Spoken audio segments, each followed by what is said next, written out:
We have one more panel, one more fireside chat with two VIPs here. This will be about what it means to lead in the post-COVID era. Can bosses adapt to a new workplace and new rules of engagement? What does leadership look like in this changing context? Our speaker will be Ashaki Rucker. She is SVP and Head of Human Resources for NBCUniversal Telemundo Enterprises and in Latin America. She'll be talking about leveraging her experience to lead a geographically and culturally diverse team of professionals in a highly challenging time. Previously to NBCUniversal, she held roles at companies like Walt Disney Studios, Time Warner, PricewaterhouseCoopers, and Chase Manhattan. Ashaki will be interviewed by John Quelch. He is the Dean of University of Miami's Herbert Business School. He brings a wealth of senior leadership experience, having previously served as the Dean and Senior Associate at 3 internationally recognized business schools. In 2011, he was appointed a Commander of the Order of the British Empire, and in 2017, he was elected a Fellow of the American Academy of Arts and Science. The next step for him is knighthood, I believe. We're delighted to have both of them with us today. Let's welcome Ashaki and Dean Quelch to the stage.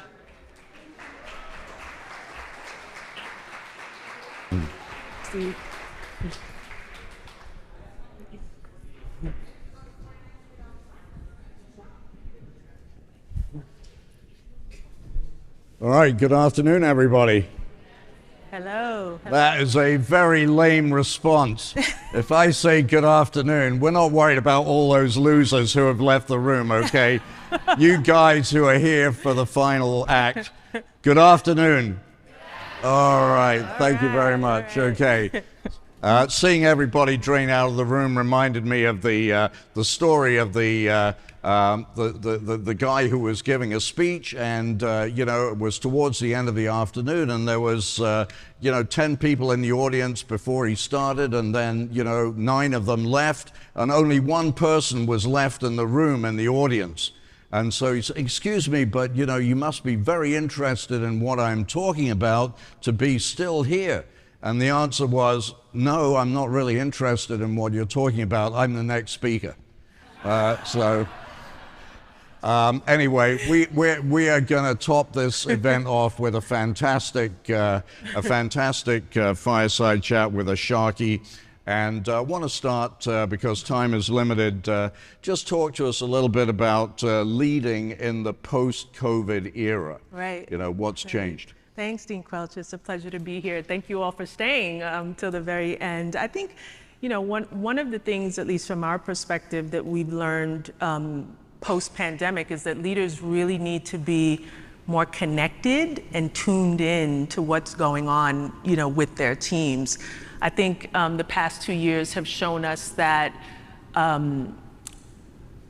that there are a lot of human points of concern that we've all sort of navigated through simultaneously. So the pandemic for me was sort of the great equalizer and more so the great humanizer in terms of how leaders need to engage with their teams and ensuring that they're really tuned in to changes, whether they're seismic changes or small but critical changes that have occurred from a team dynamic standpoint or from an individual standpoint. So leaders really just need to ensure that they're tapped into that in a new way and demonstrate, I guess, what I would call elevated levels of emotional intelligence, agility, flexibility, and ensuring that they can sort of show that agility when it comes to the EQ and being connected with their teams and what's going on with them. Okay, so an elevated level of emotional intelligence, that is pretty rich for this time of the afternoon. What does that mean? Right,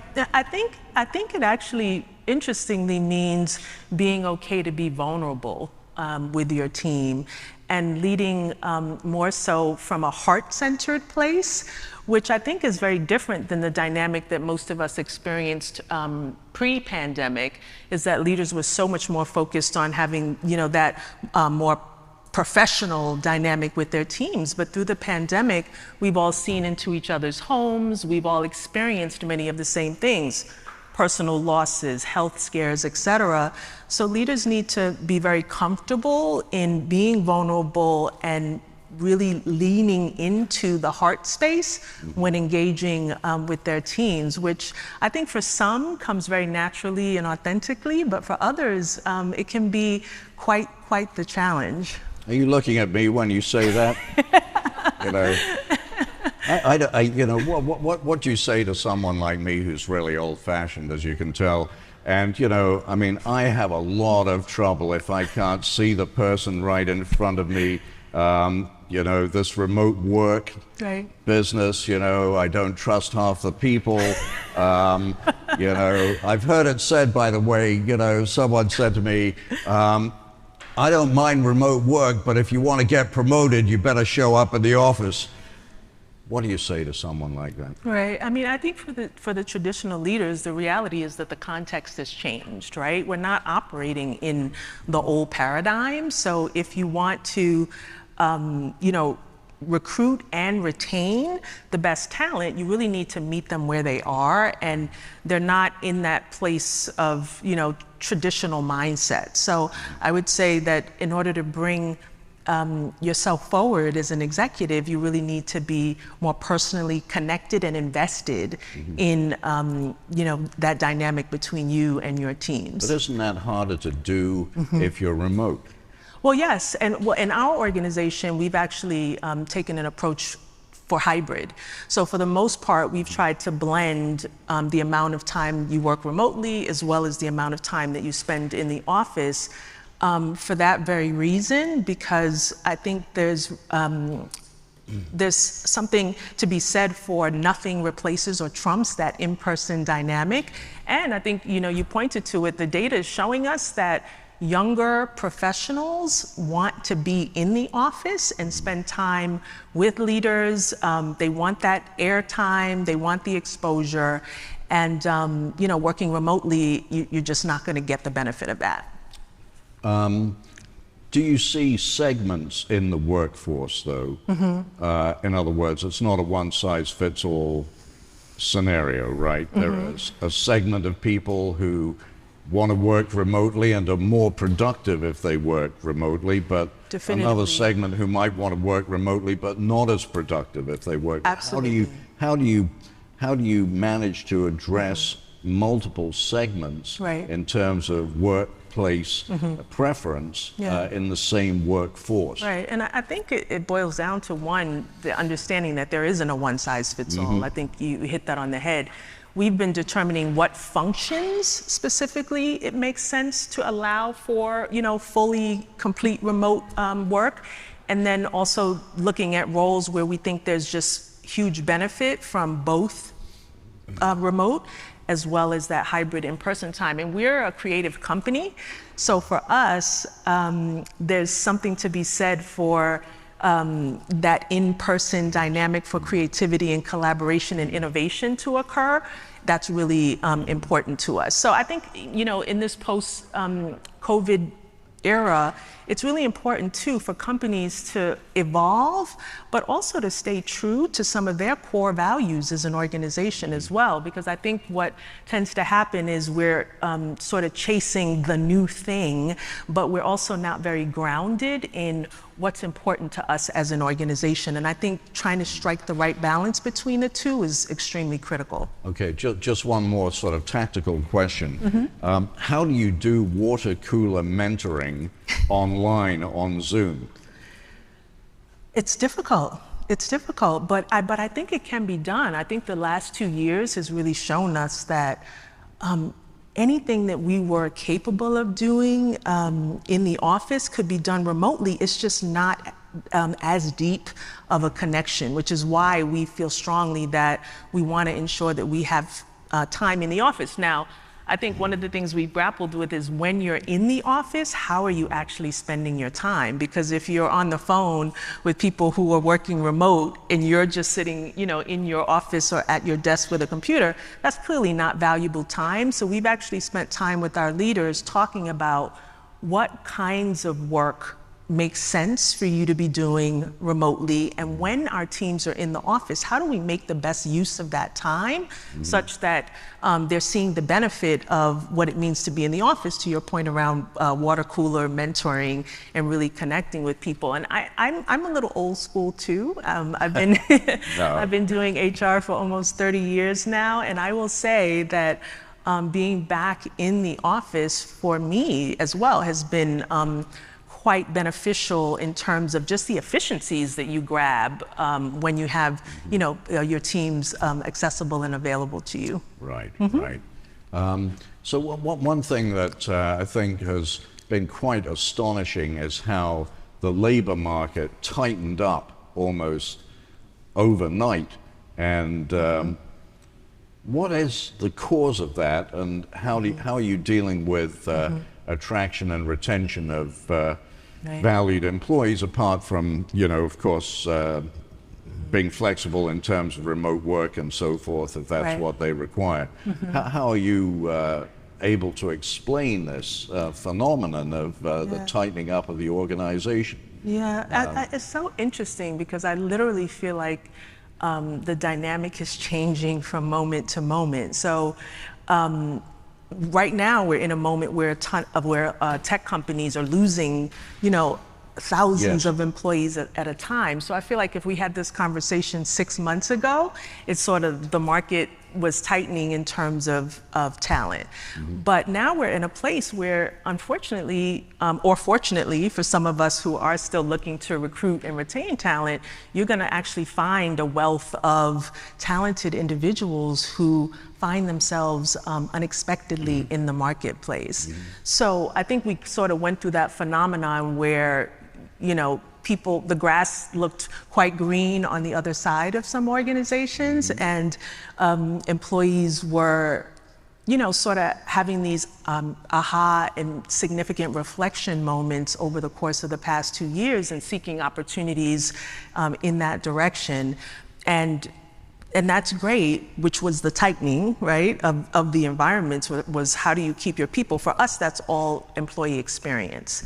And ensuring that the values that we espouse as an organization really are demonstrated in the day-to-day experience of our employees. And leaders are a critical element of that. Leadership has always been important. I think we all have seen the benefits and or the disadvantages when you don't have a strong leader. But I think now leaders are really the stewards, shepherds, ambassadors of that day-to-day experience with employees.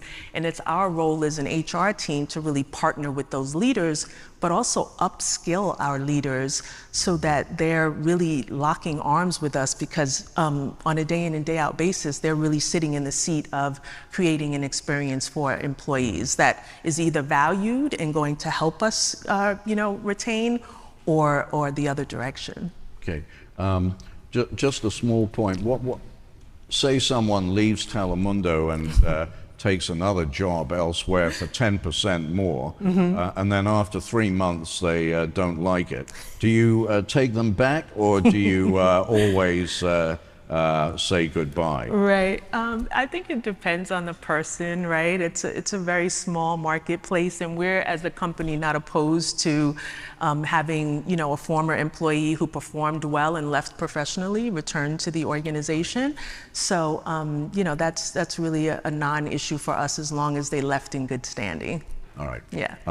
So, going back to leadership, which I think is very important here. So, if the CEO of Telemundo comes to you and says, tell me 3 things that I need to do in the new work environment to make sure that I'm not going to get myself into trouble, or better than that, do really well. Right. What would the 3 things be? I think certainly structure and putting fluid and agile structures together. I think when we talk about traditional models of organizational structures, those are the things that are not going to drive us successfully into the future. When you're talking about meaningful work and talent, you simply need the ability to match skills, talents, and capabilities to meaningful work. I often joke with my team about, leaders coming to me all the time about, or like, where does something report in an organization? And I frankly, over the course of my career, don't see that as critically valuable. I really see the ability to bring the right talent forward at the right time most critical. So that would be the first thing that I would say would need to happen. I think certainly a focus on diversity, equity, and inclusion, critical.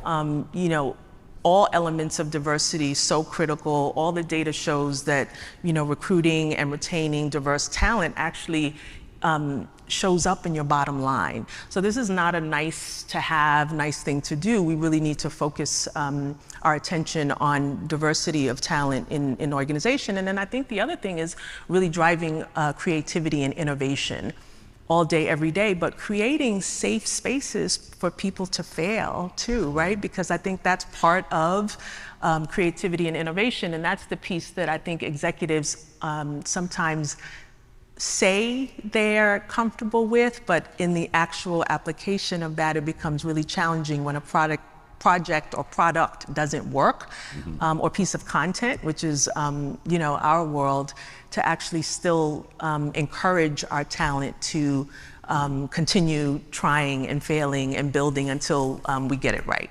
Okay. So those would be the three. Thank you. One word we haven't mentioned is culture. Culture. I think Telemundo has a culture. Can you tell us about that, and how has that been reinforced or changed during COVID?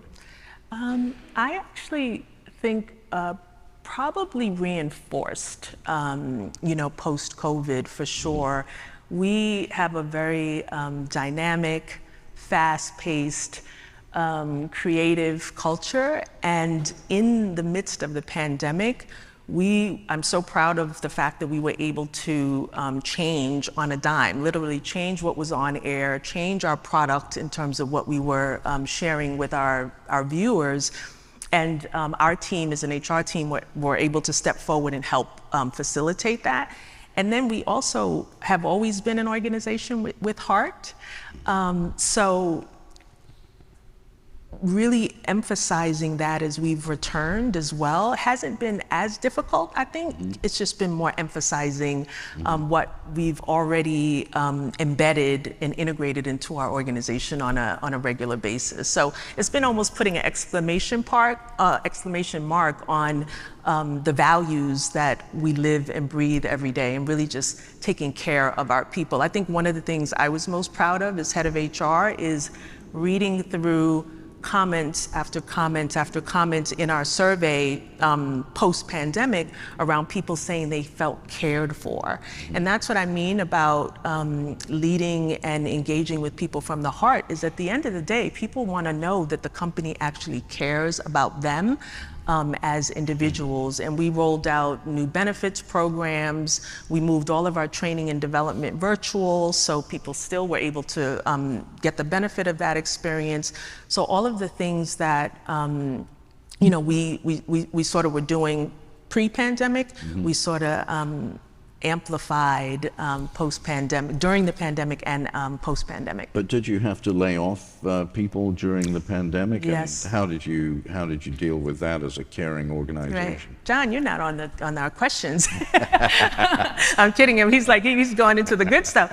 Yeah, no, for sure. Like all other organizations, we certainly have gone through change as an organization and really tried to lean into where is the business going, and ensuring that we retained and looked at our go-forward teams in that, from that lens. Is, for us, our business is going digital. Streaming is huge for us in terms of how our viewers are viewing our content. So all of the changes that we've made have really been aligned to what is the business strategy and what direction is the business going as we move forward. How have you grown as an HR leader during this period? Wow. I think tremendously. One, having done HR for almost 30 years, I didn't think there was anything else that I would experience that was different. But I think the pandemic, for sure, took the role to the next level. So from my own personal growth, I think it was self-awareness that was the biggest key for me. And one, also giving myself grace. I think one of the challenges of leadership, whether you're in HR or otherwise in the midst of a pandemic, is that there was no rule book, there was no roadmap. So what I learned about myself is that I'm very comfortable taking a blank page and making it something meaningful, but keeping my heart at the center of everything that I'm doing, and trusting my intuition, and also staying vulnerable. When you don't know the answer, be comfortable saying that you don't know the answer, and leaning into an amazing team. You know, you can't control everything, and I have an amazing team, so I really leaned very heavily into them, and listened quite a bit to what they were hearing, seeing, and feeling to direct my efforts. Okay. So taking a blank page and putting a heart at the center of it. Yes. I seem to remember doing that in grade school for someone who was sitting next to me. All right, let's just see if there are one or two very quick questions. If anyone would like to ask a question, it would be really great, but you have to keep it short because we're running short on time. Anyone want to ask a question? Yeah, go ahead. Keep it short. When you think about this topic, what excites you most about 2023 and your organization? I think for me, it's really leaning into leaders as teachers. One of the things that we've been learning as we've gone is that leaders really want to hear from each other. So we've done quite a bit of leadership and manager roundtables, panel discussions, et cetera, and really putting our leaders and their practical, timely experience at the center of the work that we do. So kind of co-creating content with them and development experiences, and that excites me because of the role of leaders is so critical, and they're learning and growing as they go. And I think there's just a ton of value in them hearing and learning from each other. And then HR's role becomes creating platforms for that and helping to facilitate that. And then it's also an opportunity to recognize those leaders that are doing things really well and willing to spend the time developing and building other leaders. Okay, last question. Is there anything special about being an HR leader in Miami? I think there's something special about being an HR leader anywhere you are. It's such a, I don't know if Miami, yeah, exactly. I don't know if Miami gives it a little extra special element. I mean, our roles are just, so critical and integral to an organization and its success that I think wherever you do it, you just need to really own it, take accountability, and be willing to challenge the status quo, because the dynamic is constantly changing, and be comfortable with the fact that change is really the only constant at this stage of the game. Okay. Was I too easy on her? All right, you did a great job, Ashaki. Thanks a lot. I appreciate it.